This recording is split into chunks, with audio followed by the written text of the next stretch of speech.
Initiating System 1.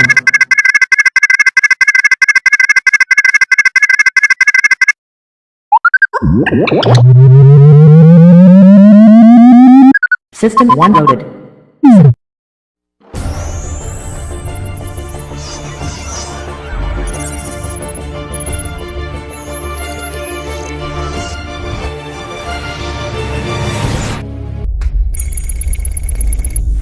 Good morning Mindanao, good morning Matanao. I'm your anchor for today, Mike Shinoda and Pulhati for local news. Today's local news updates.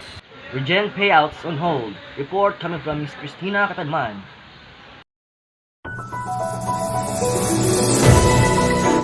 In the wake of President Rodrigo Duterte's warning against joining investment firms offering Ponzi schemes, Regin Marketing founder John Regin announced Sunday, June 16, 2019, that payouts to their investors will not be released until the issue with the Securities and Exchange Commission is settled.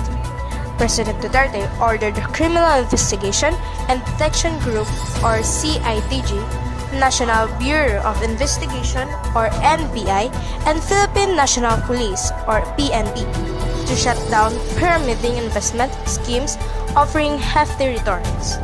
The public is hereby advised to exercise caution in investing their money in these types of schemes, which may also turn out to be fraudulent investment schemes involving the sale of unregistered securities, the advisory said. Regin is a startup company based in Tagum City, Davao del Norte. It has expanded to Davao Oriental, Occidental, Davao del Sur, General Santos City, and other neighboring cities and municipalities. The firm is engaged in soliciting investments and promises investors a guaranteed return of 400% in just 30 days. It is operated by personalities who are said to be big players in foreign exchange and cryptocurrency trading is duly licensed in Singapore. This is Christina Katadman for local updates. Department of Health. Healthy people should not need to wear masks. Report coming from Ms. Christina Katadman.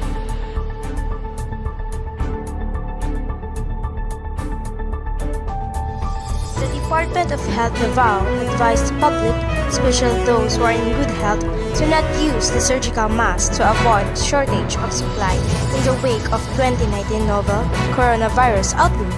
The demand for surgical masks went high due to public apprehension from being infected by the respiratory disease. Thus, DOH Davao reiterated the DOH advisory when to wear masks.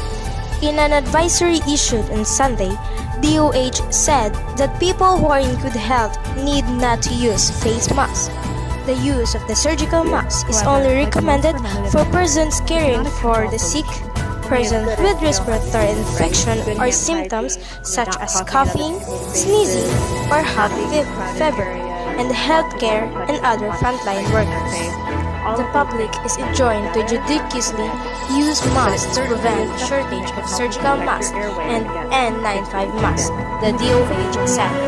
DOH also said N95 must be reserved for healthcare and other frontline workers who are attending to patients with respiratory infections or symptoms such as cough and cold. Tearing rooms of patients under investigation or confirmed INCOV patients to provide care or clean, disinfect the environment or obtain clinical specimens.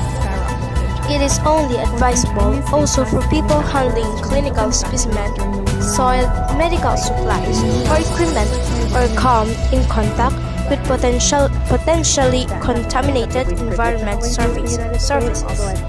In all settings, masks should be used in combination with frequent hand hygiene with alcohol-based hand rubs or soap or water, DOH added. Based on the monitoring, in Davao City, most of the pharmaceutical firms are running out of supply of surgical masks due to the sudden rise of demand. People resorted to hard hoarding to ensure that they get enough supply for their own protection. In a previous press conference, DOH Davao Director Dr. Annabel Human said that since there is no confirmed case yet in Davao region, thus wearing surgical mask is not yet necessary. This is Christina Katanman for Local Updates. Davao hog industry is in trouble. Report coming from Ms. Christina Katanman. The following outbreak of ASF or African swine fever in Davao region, vendors at the market have noted a decline in demand. However, the Department of Agriculture assured that ASF has no effect on humans, while some provinces are still coping with the destruction wrought by the series of moderate, strong earthquakes, and Davao City is on heightened alert because of the 2019 income. There are at least 1,000 pigs were reported have died in several barangays in Don Marcelino, Davao Occidental. Some hog raisers feared that the death of these hogs have something to do with the ASF. As February 8, 2020, a total of 5,155 hogs had been depleted in Davao Occidental, while 2,750 hogs were called in Davao City. As of first time, the numbers are these. This is Christina Katanman for Local Updates. Dead body found in Panakan, Davao City. Report coming from Mr. Anthony Lloyd Sella. Police investigator on duty and Women and Children Protection Desk (WCPD) personnel responded to the incident. The body was discovered in front of the residence of a certain Leonardo Alonzo located at Block 12, Loft 1517 by Pedro Broco Cañas, 70 Windowers and Residence, Block 14, Loft 10, Doña Mercedes Subdivision, Panakan, Davao City.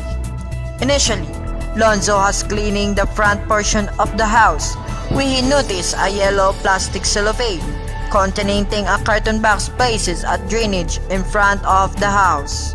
Personnel of this office immediately follow up any CCTV camera near the area. This is Lloyd Anthony Bisela from Local Updates.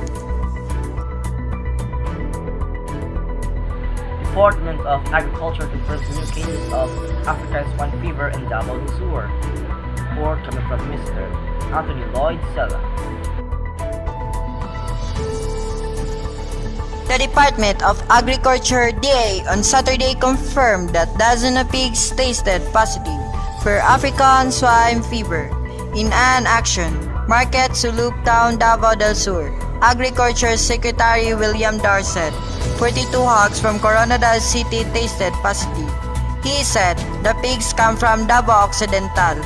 The outbreak might have been caused by swill feeding or food scraps contaminated with ASF.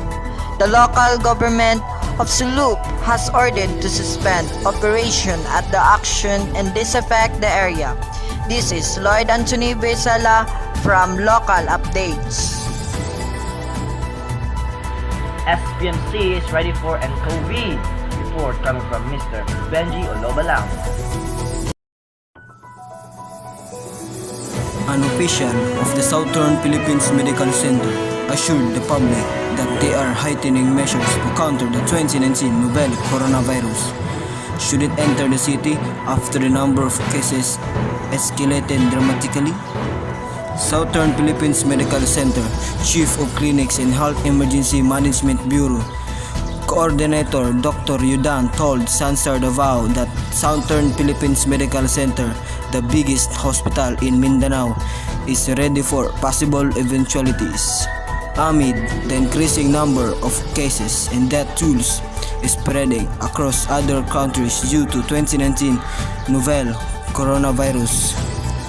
Ready po ang Southern Philippines Medical Center.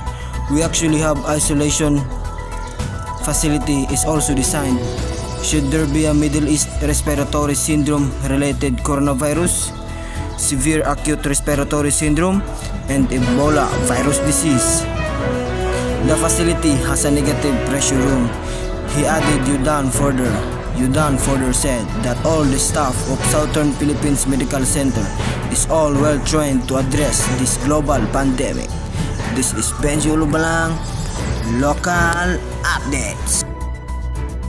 In Davao, 2019 novel coronavirus holds araw ng Davao Luzon event. Report coming from Mr. Benji Ulubalang. The city government of Davao has cancelled several major events of the 83rd Araw ng Davao amid the global outbreak of the 2019 novel coronavirus.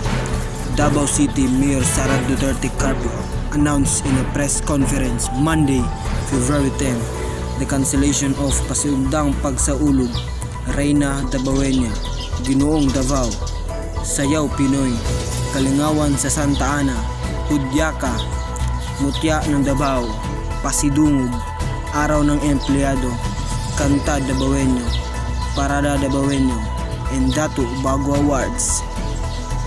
She clarified there's no confirmed cases of the disease yet, and the health facilities in Davao City have limitations. Should there be an outbreak, she said, only the Thanksgiving Mass on March 1 and March 16 will still take effect. Sara Duterte Carpio said, all the preparation for the cancelled events of the Araw ng Davao will be executed in 2021. This is Benji Ulubalang, Local Updates. That's all for today. I'm Mike Shinoda and Pelhati here anchor for Local News Network. Goodbye and good day.